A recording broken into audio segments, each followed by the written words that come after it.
Hola, tutorandos de YouTube, ¿qué tal? En esta clase vamos a empezar a adentrarnos en el mundo de la luz, concretamente en qué reglas sigue durante su movimiento.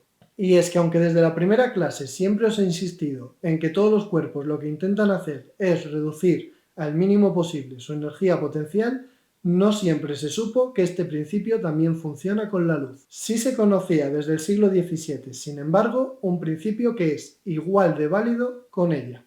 El principio de Fermat, que afirma que la luz siempre se mueve desde un punto hasta otro siguiendo la trayectoria que le lleva el menor tiempo posible. Pero para entender cómo Fermat llegó a esta conclusión, primero tenemos que introducir dos fenómenos muy importantes, la reflexión y la refracción. La reflexión es el fenómeno que tiene lugar cuando un rayo de luz choca con un medio y rebota exactamente con el mismo ángulo con el que incidió. El hecho de que nosotros podamos ver lo que nos rodea depende crucialmente de este fenómeno. Pongamos por caso que estamos en la calle y vemos un árbol. Para que podamos ver este árbol es necesario que el sol o cualquier otra fuente de luz emita luz, que la luz choque con el árbol, que el árbol la refleje y que ese reflejo llegue hasta mi ojo. Y cuando nuestros ojos no reciben luz de una región en concreto, lo interpretan como color negro. Y cuando nuestros ojos no reciben luz desde una dirección en concreto, después nuestra mente interpreta esa ausencia de luz como color negro.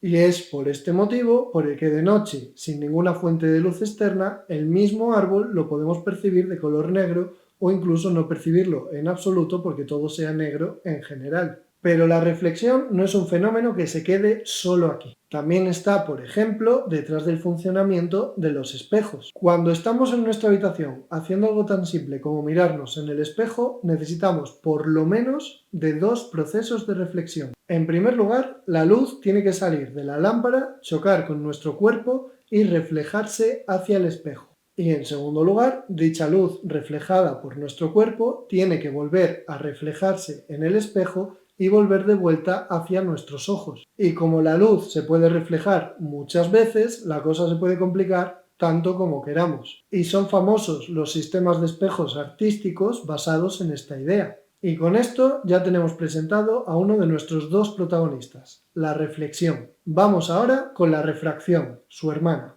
En la refracción lo que tenemos es que un rayo de luz llega hasta un medio y en lugar de rebotar y volver hacia afuera, que sería un proceso de reflexión, lo que hace es entrar en el medio nuevo y seguir propagándose por su interior.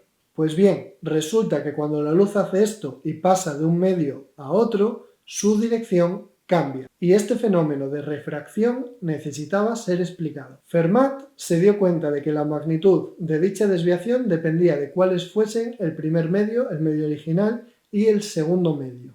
Pero todavía faltaba más de un siglo para la teoría atómica y no podía darse cuenta de que si la luz se comportaba de forma diferente en medios diferentes, era debido a su interacción con los átomos. Así que, en lugar de decir que la luz se desviaba debido a dicha interacción, lo que hizo fue plantear un principio matemáticamente muy elegante. En primer lugar, apostó por el modelo de que la velocidad de la luz era finita en lugar de infinita, algo que no estaba claro en su época. Y en segundo lugar, supuso que los diferentes medios alteraban la velocidad de la luz al pasar por su interior, de tal forma que en algunos se movía más rápido y en otros se movía más lento. Y esto provocaría, por ejemplo, que si tuviésemos un metro entero de aire y un metro entero de agua, como la luz interactuaría más con los átomos del agua con los del aire, desde su punto de vista le llevaría más tiempo recorrer un metro de agua que un metro de aire. Es decir, la luz percibiría como mayor el recorrido dentro del agua aunque midiese exactamente el mismo metro que el tramo de aire, llevándonos a un nuevo concepto muy necesario, la longitud óptica, también conocida como el camino óptico. Es decir, la longitud que tiene desde el punto de vista de un rayo de luz que lo va a recorrer un material. Y esta longitud óptica siempre será estrictamente mayor en cualquier material que en el aire o en el vacío, donde la luz alcanzaría su velocidad máxima, conocida como la velocidad de la luz en el vacío. Y a la relación que hay entre la longitud óptica de un material y la longitud real, la que medimos nosotros, la denominamos índice de refracción, ya que está relacionado con el proceso de refracción. Por ejemplo, si un material mide 2 metros y su índice de refracción es 1,5, para calcular su longitud óptica lo que hacemos es multiplicar sus 2 metros por 1,5, de tal forma que su longitud óptica será 3 metros. Insisto en que Fermat no sabía si esto era así o no al principio, simplemente lo supuso. Y una vez armado con esta idea, dedujo la ley de la refracción, más conocida como la ley de Snell, a por la cual nosotros vamos ahora mismo. Pongamos por caso que esta línea azul es la separación entre dos medios. En el primero de ellos el índice de refracción es N1 y en el segundo de ellos el índice de refracción es N2. Y vamos a tener un rayo de luz que sale desde este punto A e intenta llegar hasta este punto B que está dentro del otro medio. Sabemos que la longitud óptica, la cual voy a escribir con una barra encima dentro del medio 1, es multiplicar N1, su índice de refracción, por la longitud real que recorre la luz en dicho medio. Y dentro del medio 2 tenemos que la longitud óptica 2 es multiplicar el segundo índice de refracción por la longitud que recorra en dicho medio. Y por otra parte sabemos que la luz va a intentar coger esta longitud óptica total, que sería L1 más L2, o lo que es lo mismo, N1 por la longitud 1 más N2 por la longitud 2, y va a intentar reducirla para hacer que le lleve el menor tiempo posible recorrerla. Entonces la luz tiene varias opciones. Si la luz se moviese en línea recta desde el punto A hasta el punto B, nosotros pensaríamos que este sería el recorrido más corto y el que le llevaría menos tiempo. Pero si el índice de refracción del segundo medio es mayor que el del medio 1, resulta que realmente va a haber una penalización cuando se desplace en el medio 2. Entonces tiene que intentar pasar por el medio 2 algo menos de distancia. Podríamos pensar entonces que a lo mejor lo suyo es que recorra en el medio 2 la menor distancia posible, que sería este caso, y que recorra el resto a lo largo del medio A, ya que así pasaría el mayor tiempo posible dentro del primer medio. Sin embargo, esta no es la situación óptima, es decir, aunque aquí realmente haya ganancia porque pase menos tiempo en el segundo medio, puede estar aumentando tanto la trayectoria en el medio A que le deje de compensar, y la virtud va a estar en una situación intermedia, es decir, en hacer algo de este estilo. Y ahora nos disponemos a justificar esto. Voy a trazar a trazos una línea perpendicular a la separación entre los medios. Y a este ángulo de aquí le voy a llamar alfa 1, ángulo de incidencia, mientras que este otro ángulo de aquí, alfa 2, le voy a llamar ángulo de refracción. Vamos a llamarle H1 a la longitud que hay desde el punto A hasta la separación y vamos a llamarle H2 a la longitud que hay desde el punto B hasta la separación. Vamos a llamarle además D a la separación vertical que hay entre los dos puntos, desde el punto A hasta el punto B, insisto, en vertical. Y vamos a llamarle X a la distancia que hay desde el punto A al punto de separación entre los medios en vertical, de tal forma que lo que nos queda por aquí arriba, por descarte, será D menos X, ya que es la longitud D total, quitando el trozo X. Por complementariedad se va a cumplir que este ángulo de aquí va a ser también alfa 1 y este ángulo de aquí va a ser también alfa 2. Y dado que el seno de un ángulo es el cateto opuesto entre la hipotenusa, estaremos de acuerdo en que el seno de alfa 1 va a ser X dividido entre el lado 1, mientras que el seno de alfa 2 va a ser X dividido entre el lado 2, siendo el lado 1 la longitud que recorre la luz en el primer medio y el lado 2 la longitud que recorre la luz en el segundo medio. Dichas longitudes, por otra parte, podemos obtenerlas a través del teorema de Pitágoras si decimos que L1 es la raíz cuadrada de x al cuadrado más h1 al cuadrado y L2 es la raíz cuadrada de d menos x al cuadrado más h2 al cuadrado. Y ya estamos perfectamente equipados para sustituir todo en la ecuación de la longitud óptica total, que recordad que es lo que intentaba la luz reducir al menor valor posible. Entonces vamos a tener que la longitud óptica va a ser n1 por la raíz cuadrada de x al cuadrado más h1 al cuadrado más n2 por la raíz cuadrada de d menos x al cuadrado más h2 al cuadrado. Ahora, como buscamos el valor mínimo, aplicando teoría de funciones, el cálculo, lo que tenemos que hacer es obtener la derivada de esta función con el valor x e igualarla a 0 para encontrar el valor de x que consigue el valor más pequeño posible para dicha función L tildada o longitud óptica. Entonces vamos a la aventura. ¿Cuál es la derivada de la longitud óptica con x? Es decir, ¿cómo afecta el punto en el que la luz elige cambiar de medio a la longitud óptica total?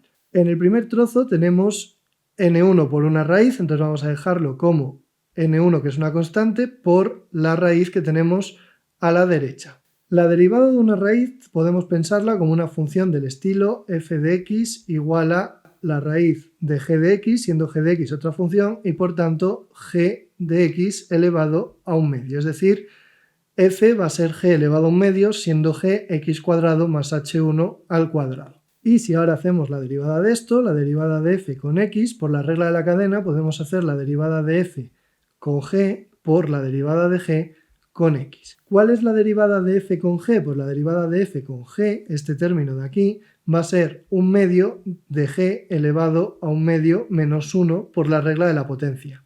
Esto nos da un medio por g elevado a menos un medio y finalmente nos queda un medio por 1 entre la raíz de g. Entonces, para derivar esta raíz que tenemos aquí arriba, escribimos un medio por 1 entre dicha raíz, la raíz de x cuadrado más h1 al cuadrado, y multiplicamos por la derivada de lo que hay dentro de la raíz, que en este caso va a ser 2x, ya que h1 es una constante.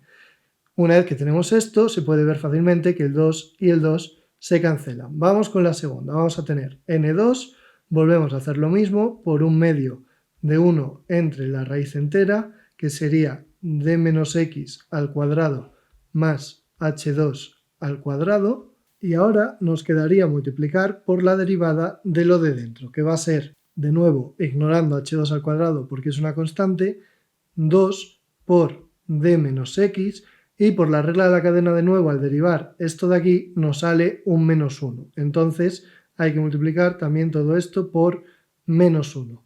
Ahora de nuevo se nos van a cancelar los dos doses y ya reagrupando todo vamos a tener que n1 por x entre la raíz cuadrada de x al cuadrado más h1 al cuadrado menos n2 por d menos x entre la raíz de d menos x al cuadrado más h2 al cuadrado es igual a 0, ya que hemos dicho que buscamos el valor de x que optimiza la función. Esto de aquí lo podemos reescribir como que n1 por x entre L1 es igual a n2 por x entre L2 y teniendo en cuenta las cosas que hemos visto previamente, n1 por el seno de alfa 1 tiene que ser igual a n2 por el seno de alfa 2. Y esto de aquí es la conocida como ley de Snell de la refracción. Una ley que básicamente nos dice que cuando la luz cambia de medio, el producto del índice de refracción por el seno del ángulo es constante, ya que n1 por el seno de alfa 1 es igual a n2 por el seno de alfa 2. Es importante destacar que alfa 1 y alfa 2 se miden con respecto a la perpendicular, no con respecto al medio. Fijaos que este ángulo de aquí es el que forma el rayo de luz con la dirección perpendicular a la separación de medios que hemos hecho a trazos y no es este ángulo de aquí que sería el ángulo que forma con el medio. También cabe destacar que si hubiésemos tenido un proceso de reflexión en vez de refracción y la luz hubiese salido rebotada, lo habría hecho con exactamente el mismo ángulo de reflexión alfa 1 que el de incidencia. Entonces, como decíamos, el ángulo de reflexión y el de incidencia son iguales, pero el de incidencia y el de refracción se relacionan a través de la ley de Snell, que vamos a analizar un poco más ahora. Pongamos por caso que el medio n1 tiene un índice de refracción menor que el medio n2. Si se tiene que cumplir la ley de Snell, es decir, que n1 por el seno de alfa 1 sea igual a n2 por el seno de alfa 2, esto implica que si n1 es menor que n2, para compensar esta desigualdad se tendrá que cumplir que el seno de alfa 1 sea mayor que el seno de alfa 2. Y que el seno del ángulo sea mayor está relacionado con que el ángulo sea más grande. En la práctica, esto se traduce en que si esta es nuestra separación entre medios, y este es el medio 1 y este es el medio 2, el rayo de luz tenderá a pegarse más a la normal cuando pase del medio 1 al medio 2. Es decir, que si llega así muy abierto, al cambiar de medio se cerrará más. De tal forma que se cumpla que el ángulo alfa 1 sea mayor que el ángulo alfa 2. Pero por otra parte, si lo que tenemos es que n1 es mayor que n2, lo que se va a cumplir es justo la relación contraria, es decir, que el seno de alfa 1 será menor que el seno de alfa 2. Y si esta es la separación entre medios, en estas circunstancias, si el rayo de luz llega así, lo que hará será abrirse todavía más. De tal forma que si trazamos la perpendicular se comprueba fácilmente que alfa 1 es menor que alfa 2. Así que podemos saber si un medio tiene mayor índice de refracción o no que otro, simplemente dejando que la luz lo atraviese y viendo si el rayo se abre más o se cierra más. Si se abre, el nuevo medio tiene menor índice de refracción; si se cierra, el nuevo medio tiene mayor índice de refracción, que sería el caso de la izquierda. No obstante, cabe destacar que hay una situación en la cual los dos rayos son iguales, que es cuando el rayo incide perpendicularmente. Si el rayo incide perpendicularmente, va a entrar con un ángulo 0 y va a salir con un ángulo 0. Y la ley de Snell se sigue cumpliendo porque tendríamos que n1 por el seno de 0 es igual a n2 por el seno de 0, y como el seno de 0 es 0, esto de aquí se cancela, nos da 0 en los dos sitios y no hay ningún problema. Y esta sería la ley de Snell y sus principales características. Y aunque haya hablado de la reflexión y de la refracción como fenómenos separados, lo habitual es que los dos fenómenos tengan lugar a la vez. Es decir, que si un rayo de luz choca con un medio, una parte de ella se reflejará y otra parte se refractará hacia adentro. En algún momento del futuro explicaré cómo todo esto en realidad es necesario para que se conserve el momento lineal. También me parece importante aclarar que con cristales es muy fácil percibir los dos fenómenos a la vez. Durante el día, por ejemplo, si miramos a través de la ventana hacia la calle, vamos a ver el exterior, pero también veremos un poco de nuestro propio reflejo. La imagen de la calle es luz que viene refractada a través del cristal. Sin embargo, nuestra imagen es un reflejo de luz que procede del interior de la casa, aunque esta luz a su vez puede haber entrado previamente también desde fuera.